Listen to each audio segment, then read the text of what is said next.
சூப்பரான recipe.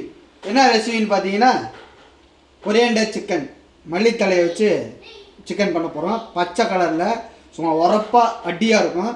So முதல்ல தேவையானது 300 கிராம் கோழி எலும்போட நல்லா வெட்டி வச்சுக்கோங்க.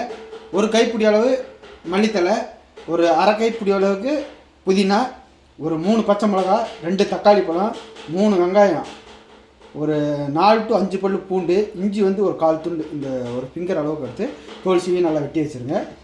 இது வந்து பார்த்திங்கன்னா மல்லித்தூள் ஒரு 1.5 டேபிள் ஸ்பூன், மஞ்சத்தூள் ஒரு 1/4 டேபிள் ஸ்பூன், கரம் மசாலா ஒரு பிஞ்சு, சீரகத்தூள் ஒரு அரை டேபிள் ஸ்பூன், தயிர் வந்து பார்த்திங்கன்னா 1 டேபிள் ஸ்பூன், எண்ணெய் வந்து பார்த்திங்கன்னா 3 டேபிள் ஸ்பூன், தண்ணி வந்து பார்த்திங்கன்னா 150 ml தண்ணி. ஸோ முதல்ல பாருங்கள், இந்த கோழியில் மஞ்சத்தூள்,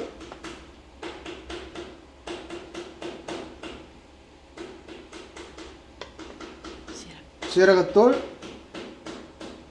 கரம் மசாலா, மல்லித்தூள்.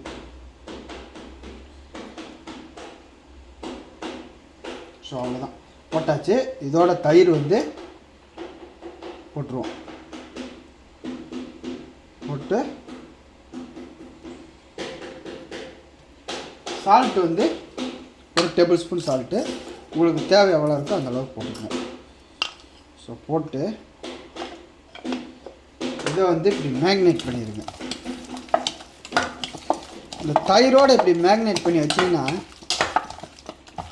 ஒரு அரை மணி நேரம் இப்படி மேக்னேட் பண்ணி மூடி வச்சுருங்க. அதுக்கப்புறம் நம்ம சமைப்போம். அப்போ தான் அடி சும்மா சாப்பிட செம்மையாக இருக்கும். ஸோ அரை மணி நேரம் கழித்து குக் பண்ணும். இதில் மல்லி, புதினா, பச்சை மிளகா, பூண்டு, இஞ்சி,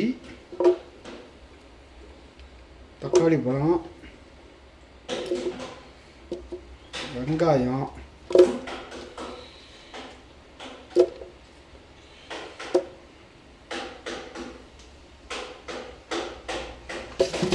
இந்த வெங்காயம் தக்காளி எந்த அளவுக்கு இருக்கோ அந்த லெவலுக்கு தண்ணி ஊற்றினீங்கன்னா போதும். ஸோ அவ்வளோதான். இப்போ அரைச்சிருவோம். முதல்ல ஒரு பேனில் வந்து எண்ணெய்,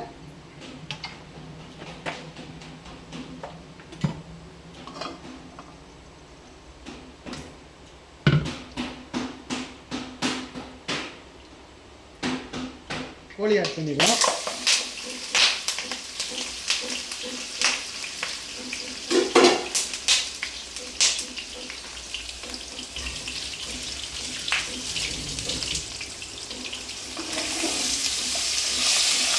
எண்ணெயிலே வந்து கோழியை கொஞ்சம் லைட்டாக வணக்குவோம்.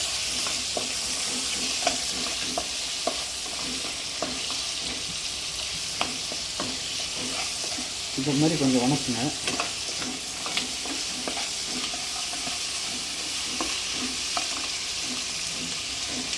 பேன் ஃப்ரை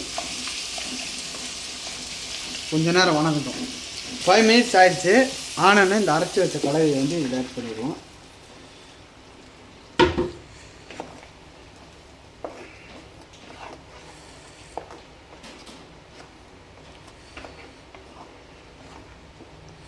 அப்படியே போட்டு ஒரு 15 நிமிஷம் மூடி வச்சு நல்லா கொதிக்க வைக்கணும்.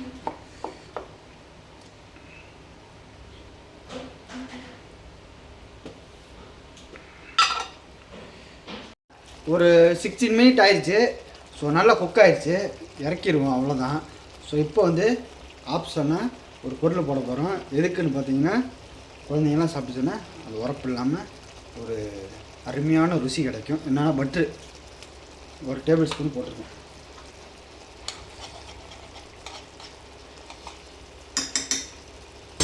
போட்டு நல்லா மிக்ஸ் பண்ணி விட்ருங்க.